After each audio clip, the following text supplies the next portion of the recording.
Hey, what's going on, everyone? NoZoupForYou here, and just been kind of thinking about the past year and a half, really, and just what's been going on with Wargaming, World of Warships, and what's been happening within the community. And, looking back, well, it's obvious. It hasn't been a very good year and a half.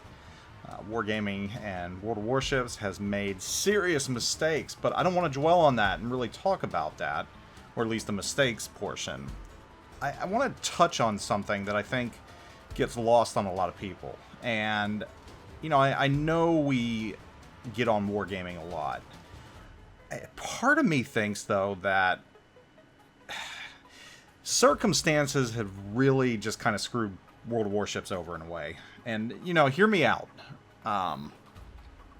We are missing something that, at the very least, keeps us into the game and allows Wargaming and World of Warships to connect with the community. Something that we have not had in over a year and a half. And that's the Let's Battle / Anchors Away tour. It used to be Let's Battle, now it's Anchors Away. It was Let's Battle when World of Tanks was rolled in, and when it was a dual or even tri-function, because World of Warplanes was included as well. Once World of Warships broke off and away from that, it became Anchors Away, which was a great event. And I think it pulled the community together. All these visits to historic ships across the United States, at least for North America, going to places like USS New Jersey, USS Hornet, USS Lexington, just all these different ships. And did I say Lexington? Yeah, I said Lexington. I'm right? I'm getting my ships. We've got so many museum ships here in the United States. It's kind of unfortunate for all the other countries. I mean, you guys are a little starved, and we've just got so much here. USS Massachusetts. I mean, we just the USS Kidd. We've got tons of them. And I know that in Europe, you all are starting to get things underway again with a visit to the Belfast, which, that's awesome. And that's going to be great for the community. The community needs something like this. It really helps Wargaming, too, because when bad stuff happens, this is a reminder that, yes, Wargaming does do stuff for the community and, players. They do have the capability to bring us together, but COVID has really kind of thrown a wrench into that, especially here in North America, for the past year and a half.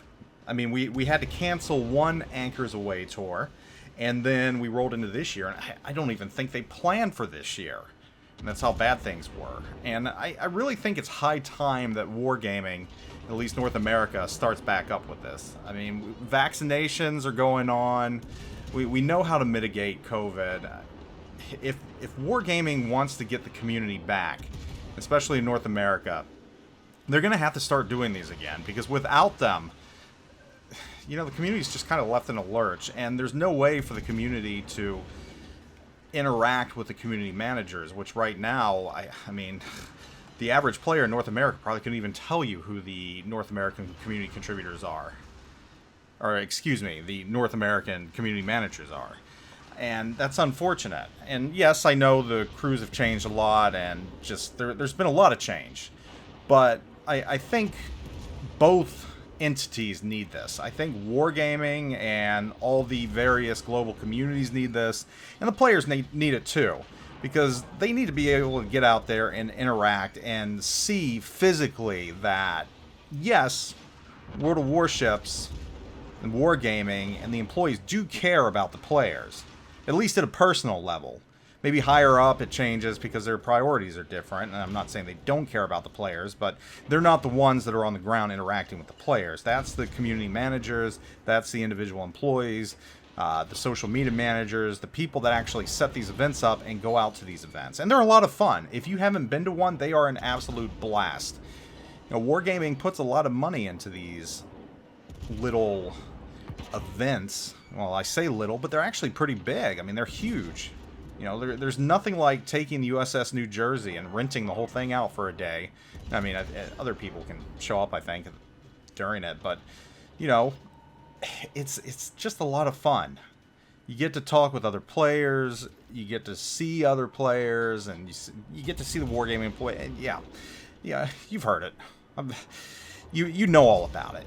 And I really think, though, that if it wasn't for the fact that this wasn't going on, or at least that COVID wasn't going on, or was going on right now, and if with all the bad stuff, I think at the very least, if we had been able to do Anchors Aweigh, that would have at least placated the community a little bit. That would have shielded Wargaming from a little bit of, you know, the hostility and everything else going towards them. And don't get me wrong, it's all deserved. It's well deserved. I don't want to absolve them from anything they've done in the past year, because they don't deserve to be.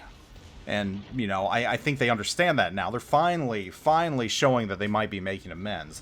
But I do think that if we did have Anchors Aweigh going on right now, things might be just a tad different, or at the very least, players might be a little more willing to give a little leeway. But without that right now, you know, the full attention is just on every single minor thing Wargaming does. And it's unfortunate for them. It really is. And, you know, it's unfortunate for us, too. I mean, I'm ready to get back out to events, you know, show up at the USS New Jersey, which I feel is like my home battleship, because it's just, you know, 3 hours up the road from me. Same with USS Wisconsin, which they haven't been at yet. And they were going to go there, if I recall, back in 2020, but that just didn't happen. So really an unfortunate set of circumstances for Wargaming. And, you know, this just kind of started a year and a half of absolutely rotten luck for Wargaming, just with having to cancel all these awesome events, and then just a series of missteps and mismanagement and everything else. So it would be nice for these to come back, though, and I'm sure Wargaming really wants them back too, because it shifts the focus and it gives us something else to enjoy as well. And it's good to see Europe, the European Wargaming community, get back into the swing of things, starting with the Belfast. So, you know, I hope it goes good for them. I really do. And I hope the players that go enjoy it, because these events are a lot of fun, and it's something that World of Warships needs, because as much as it is a game, it is also a community. And when the community doesn't have events like this to go to, you know, the community really can't build upon itself. So, anyhow, I want to know your thoughts. Would you be willing to go to a Let's Battle, well, Anchors Aweigh, it's not really Let's Battle anymore. Would you be willing to go to an Anchors Aweigh event, say, a month from now, even with the current circumstances going on, provided that everybody wears proper protection and everything else? Are you ready for this to come back to North America, if you're in North America, or everywhere else? Do you want to see this again? Let me know in the comments of this video. If you haven't done so already, be sure to like and subscribe and all that goody good stuff. And I will catch you all later. Hope you all are doing wonderful. Zoop out.